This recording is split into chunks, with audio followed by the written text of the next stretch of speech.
Today we are going to discuss about the resultant intensity due to the superposition of two interfering waves and fringe width in the Young's experiment. तो ये हम resultant intensity निकालेंगे and the fringe width in the Young's experiment. Let us take S is the monochromatic source. ये single source है S, यहाँ पर monochromatic source है. इससे हमने दो सोर्स लिए हैं, बनाए हैं S1 और S2, जहाँ पर जो वेव्स है वो इन सेम फेज हमारे पास आती है. लेट S1 और S2 के बीच का जो डिफरेंस जो है, जो डिस्टेंस है, हमने लिया है 2 स्मॉल डी. ये जब वेव्स यहाँ से चलती हैं और स्क्रीन पर फॉल करती हैं, XY स्क्रीन पर फॉल करती हैं S1 और S2 से, तो लेट दो two waves travel the path S1P and S2P travel करते हैं, और यहाँ पर दोनों जो वेव है वो क्या करेंगे, इंटरफेयर कर जाएंगे. इंटरफेरेंस से हमारे पास ये फ्रिंजेस बनेगी एट द पॉइंट P. तो यहाँ पर O पॉइंट पर ये ब्राइट फ्रिंज बनती है, उसके बाद डार्क, फिर ब्राइट फिर डार्क, ऐसे हमारे पास ऐसे ऊपर और ऐसे ही होके नीचे हमारे पास सेंट्रल पॉइंट O के ऊपर, सेंट्रल पॉइंट O के नीचे ऐसे ब्राइट डार्क फ्रिंजेस बनती है. तो हमारे पास जो है, जो S1 से चला उसका एम्पलीट्यूड हमने वेव्स का माना A1, और S2 से जो वेव चली उसका एम्पलीट्यूड हमने माना A2.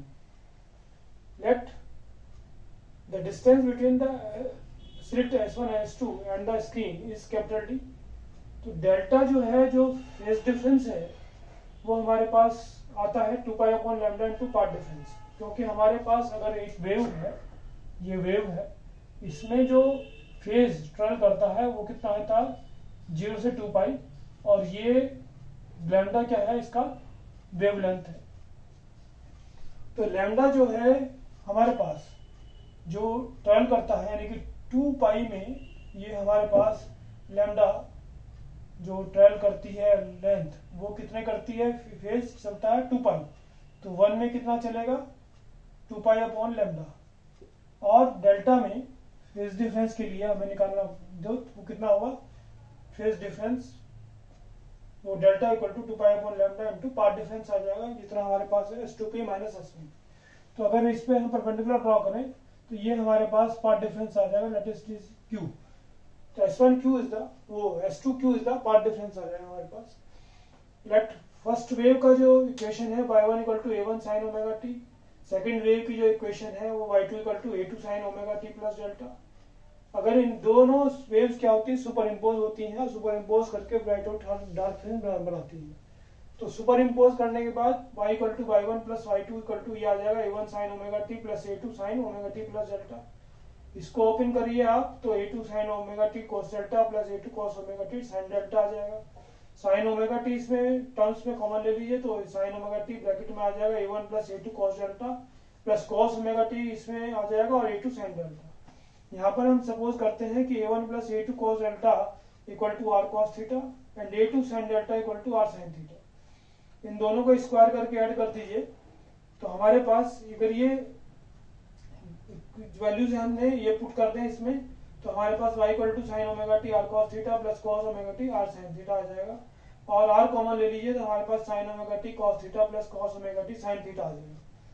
तो इससे y की वैल्यू क्या आ जाएगी, R sine omega T plus theta आ जाएगी. तो ये this is the equation for the resultant wave of which interfere from S1P to S2 and S2P. Resultant wave आ जाएगी हमारे पास, वेव की इक्वेशन आ जाएगी. इन दोनों जो फोर्थ एंड फिफ्थ को स्क्वायर करके ऐड कर दीजिए, तो हमारे पास R स्क्वायर की वैल्यू आ जाएगी A1 square plus A2 square plus 2 A1 A2 cos delta आ जाएगी. क्योंकि ये जो है A2 स्क्वायर इसमें कॉमन ले लेंगे दोनों टर्म में, तो cos square delta plus sin square delta क्या हो जाएगा 1. Now we know that intensity proportional to the amplitude square, resultant के एम्पलीट्यूड स्क्वायर. तो I equal to R square हो जाएगा, I equal to A1 square plus A2 square plus 2 A1 A2 cos delta के बराबर हो जाएगा. अब ये जो कंडीशन है मैक्सिमा की, जो कंडीशन हमारे पास यानी कि ब्राइट फ्रिंज जो बनेगी, कंडीशन उसके लिए क्या होगी, cos डेल्टा की वैल्यू क्या होनी चाहिए, 1 होनी चाहिए, तभी ये मैक्सिमम होगी इंटेंसिटी. तो ये हमारे पास 1 कब होगी, जब क्या नाम जो है cos डेल्टा की वैल्यू 1 हो जाएगी, यानी कि फेज डिफरेंस जो डेल्टा है वो 2n पाई के बराबर हो जाएगा, यानी cos डेल्टा जो है cos 2n पाई के बराबर हो जाएगा. तो पाथ डिफरेंस हमारे पास क्या आ जाएगा, S2P माइनस S1P. क्या आ जाएगा, डेल्टा इस इक्वेशन से, फर्स्ट इक्वेशन से delta lambda divide by 2 pi. Delta की वैल्यू हमने 2n पाई रख दी, तो ये हमारे पास n लैम्डा आ जाएगा। तो आई मैक्सिमम क्या आ जाएगा, इसमें कोस डेल्टा की वैल्यू 1 रख दे तो ये a1 प्लस a2 का स्क्वायर आ जाएगा। तो आई इंटेंसिटी मैक्सिमम जो है हमारे पास एट द पॉइंट P वो क्या आ जाएगी, दोनों के एम्पलीट्यूड के सम के स्क्वायर के बराबर आ जाएगी। कंडीशन फॉर मिनिमा, जो मिनिमा अगर यहाँ बनता है P पर, तो कोस डेल्टा की वैल्यू क्या होना चाहिए, -1, तभी मिनिमम होगा, एम्पलीट्यूड कम से कम होगा।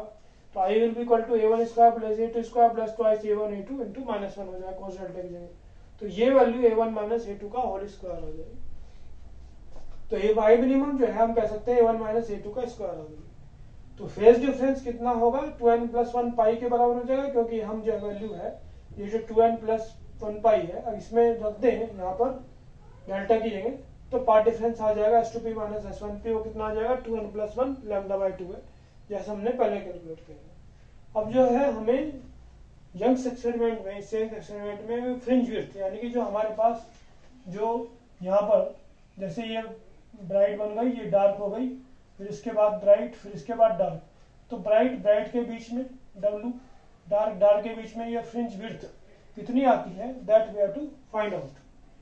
तो ये हमारे पास इसमें ये हमने परपेंडिकुलर ड्रॉ किया, 90 डिग्री आ जाएगा ये एंगल, ये परपेंडिकुलर यहाँ से ड्रॉ किया SM2 on the XY and SM1 is perpendicular to XY, तो 90 ये 90, तो S2P इस ट्रायंगल में हमारे पास जो S2P है, ये वाले इस ट्रायंगल में, in triangle S2P M2, in triangle S2P M2, तो S2P का स्क्वायर जो है वो S2M2 स्क्वायर प्लस PM2 के स्क्वायर के बराबर हो जाएगा, और ये D है, D का स्क्वायर हो जाएगा, और ये X है, और ये कितना है हमारे पास, ये D है, ये जो वैल्यू है ये हमारे पास D आ जाएगी, और ये वैल्यू D आ जाएगी, क्योंकि टोटल जो है S1 S2 की वैल्यू 2D, तो ये x प्लस D का स्क्वायर हो जाएगा, तो D स्क्वायर कॉमन ले लीजिए, तो 1 प्लस x प्लस D का square divide by D square, तो S2P जो है D कॉमन, तो इसका अंडर रूट आ जाएगा S2P equal to D under bracket में 1 प्लस x प्लस D का square divide by D square,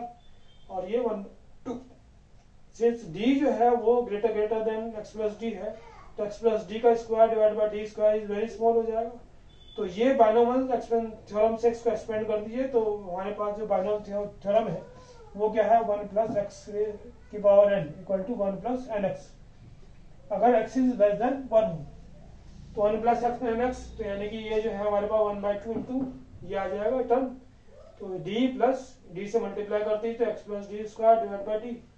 similarly जो है x1p की जो वैल्यू है वो इक्वेशन में जो है हमारे पास क्या आ जाएगी, ये जो S1P का स्क्वायर है वो किसके बराबर हो जाएगा, S1M1 के स्क्वायर प्लस PM1 के स्क्वायर के बराबर हो जाएगा, ठीक है ना। इससे जो है हम ये वैल्यू फाइंड आउट कर लेंगे S1P, जैसे हमने पहले निकाली, तो x1p आ जाएगा d plus 1/2 x minus d whole square divide by capital D। तो S2P माइनस S1P जो है इन दोनों में क्या कर दें, हम सब्ट्रैक्ट कर दें, तो ये हमारे पास वैल्यू आ जाएगी। इससे जो वैल्यू S2P माइनस S1 की P की वैल्यू जो है वो कितनी आ जाएगी, 2xd small d divide by capital D के बराबर आ जाएगी। अब हमें ब्राइट फ्रिंज के लिए जो पार्ट डिफरेंस है वो n लैम्डा के बराबर होता है, जो हमने पहले बताया आपको, क्योंकि जो अगर हमारे पास जो n लैम्डा यानी कि इसके ऊपर ही हमारे पास कोई जो दूसरी वेव है इसी के ऊपर इसी फेज में आएगी तो ब्राइट बन जाएगी, इसके अपोजिट फेज में आ जाएगी यानी कि π/2 180 डिग्री के फेज डिफरेंस में आ जाएगी तो ब्राइट डार्क बन जाएगी, सीधी बात है। तो इसी फेज में है तो ये हमारे पास ब्राइट बनेगी, क्योंकि एम्पलीट्यूड डबल ज्यादा हो जाएगा इसमें। तो हमारे पास मिनिमा के लिए डार्क फ्रिंज के लिए जो ब्राइट फ्रिंज के लिए जो मैक्सिमा के लिए जो condition S2P minus S1P n lambda, और ये जो है विड्थ है हमारे पास S2P minus S1P path difference आया, तो ये हमारे पास इसको रख देंगे n लैम्डा के बराबर, तो x बराबर ये आ जाएगा d capital D divide by 2d into n lambda.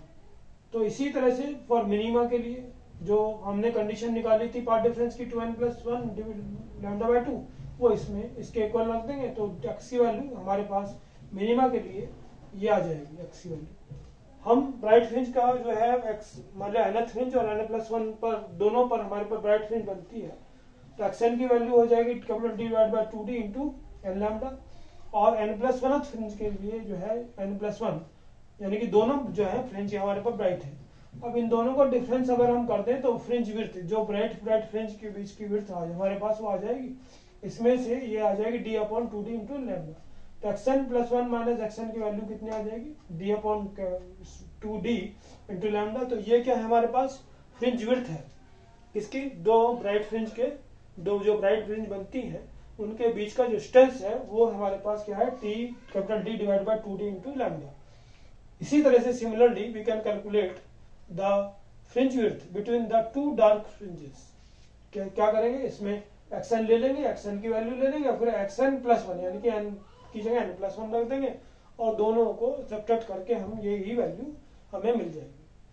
तो इस तरह से हम जो है वो रिजल्टेंट इंटेंसिटी निकाल सकते हैं ब्राइट फ्रिंज की और डार्क फ्रिंज की, और इसी तरह से हम जो है वो जो फ्रिंज विड्थ निकाल सकते हैं between the to bright fringes and between the two dark fringes. Thank you.